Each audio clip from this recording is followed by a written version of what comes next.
One Battle After Another and Sinners are incredible films. Hopefully they're going to get a lot of Oscar nominations. You've probably seen them. So I want to shine a light on ones that you might not have seen.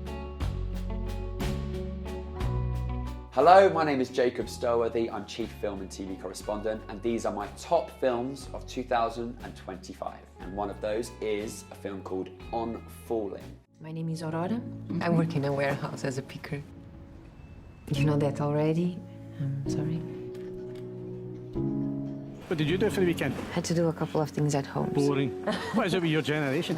I'm 65 and I'm out and about getting at that, getting at the very. Remarkable debut from Laura Carreira. It's a Portuguese-British co-production. Stars a lady named Joana Santos as a Portuguese immigrant who is working at a warehouse, a delivery store warehouse. I won't name names, but she suffers a life of isolation amid poor working conditions, and the film is a social realist drama that shows how that can affect someone's mental health. I can't actually quite believe it was a debut, it was that assured. Laura Carreira clearly has a shining career ahead of her.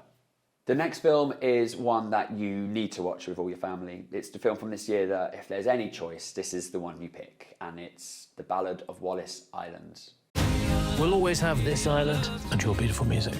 Oh, yes. It's directed by James Griffiths and it's co-written and stars Tom Basden and Tim Key. The film will slay you. It will make you howl with laughter. It will make you feel all kinds of emotions. But ultimately, it will just warm your heart, and that's what you want around Christmas time. It stars Tim Key as a super fan of a folk musical duo who reunites them despite the fact that they are no longer in touch. They're ex-lovers, and he kind of strands them together on Wallace Island. And yeah, old wounds resurface, and all at the same time you've got this super fan just watching him, not believing that he's actually there, witnessing his favourite musical duo. Tim Key, man. Tim Key, he, stand-up comedian who can actually tap into a range of emotion that, for me, it ranks as one of my most affecting performances of the year. When was the last time you played together? I'm quite a private person, to be honest. I know you are. But go on, what happened? The Ballad of Wallace Island just, for me, stood out in a year of films that were quite hard-hitting or quite just serious or violent and gory. It really stood out as just a warm blanket of a film. You knew I was coming, right? Yeah.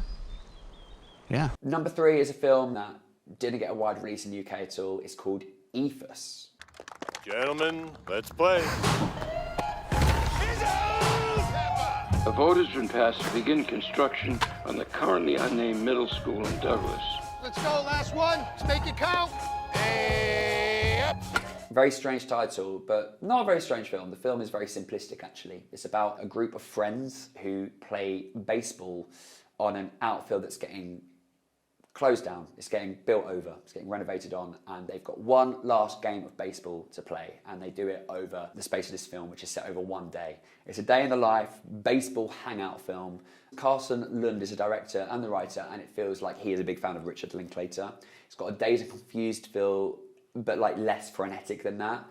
It really is, and I mean this in the nicest possible way, because I love films like this. It's a film that you can watch and take in all of the grounded performances where the characters are on screen for just a little bit of time, but they feel so multi-layered. It's immensely intricately written. But you can also just throw this on and have it on in the background and it feel like a really soothing accompaniment. The fact that this film can do both of those things suggests it's a real highlight of the year. You will want to shout from the rooftops yourself at the people you know to watch Ephus. Hey, mate, throw the Ephus. The Ephus pitch is a type of curveball so unnaturally slow that it confuses the batter. Makes him lose track of time. It's kind of like baseball. I'm looking around for something to happen.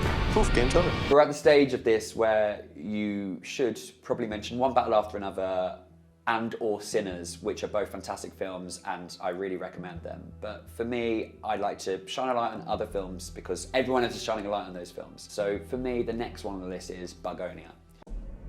Good morning, Corey. Good morning, Michelle.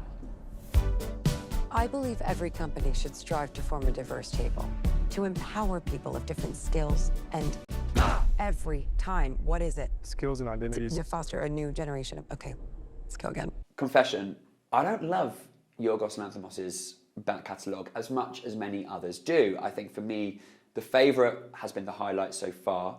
But the others have all left me wanting, and I think I like either the start of the film, I like the midsection of the film, I like the end of the film without loving the whole thing. Bugonia for me felt like the most cohesive Yorgos Lanthimos film to date, insofar that I really loved it from the first second to the closing shot.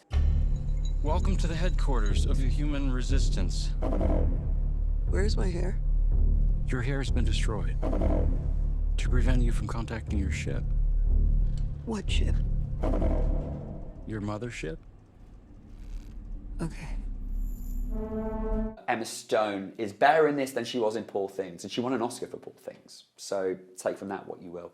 And Jesse Plemons, who is just going from strength to strength, is really working at the top of his game in Bugonia.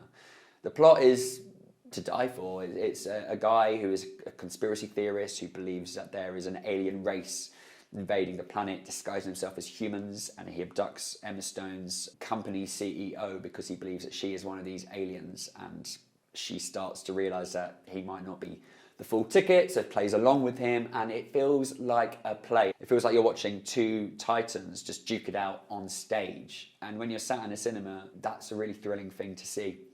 Yorgos has made his best film yet with Bugonia, and it's not going to be for everyone, but what Yorgos film is. So my favourite film of 2025 made me feel all the emotions. It's I Swear. Johnny D! It's called Tret syndrome. Say things that I shouldn't. What can you do? Do you want to come in for something to eat, John? Oh, fuck off, you wanker. Well, it's nice to meet you too. Sorry. If you do anything here that you can't help, you never apologise. I Swear is a real-life tale of John Davidson growing up in 1980 Scotland, one day developed Tourette's. This was at a time when people didn't know really what Tourette's was, and he got himself into a bunch of scrapes because of this condition that people were not educated about, that people just couldn't understand and didn't understand for a long time, actually. John Davidson is a remarkable human being, played in this film by a remarkable Robert Aramayo. He finds himself in all kinds of situations and people accuse him of being disrespectful, they accuse him of being inappropriate. He just wants to go out and have a beer, he wants to go out and dance with a girl, he just wants to go out and have a good time without his Tourette's impeding that. But it does time and time again, and it broke my heart. John Davidson, I've read a lot about him off the back of this film, and I am in awe. I urge you to check it out.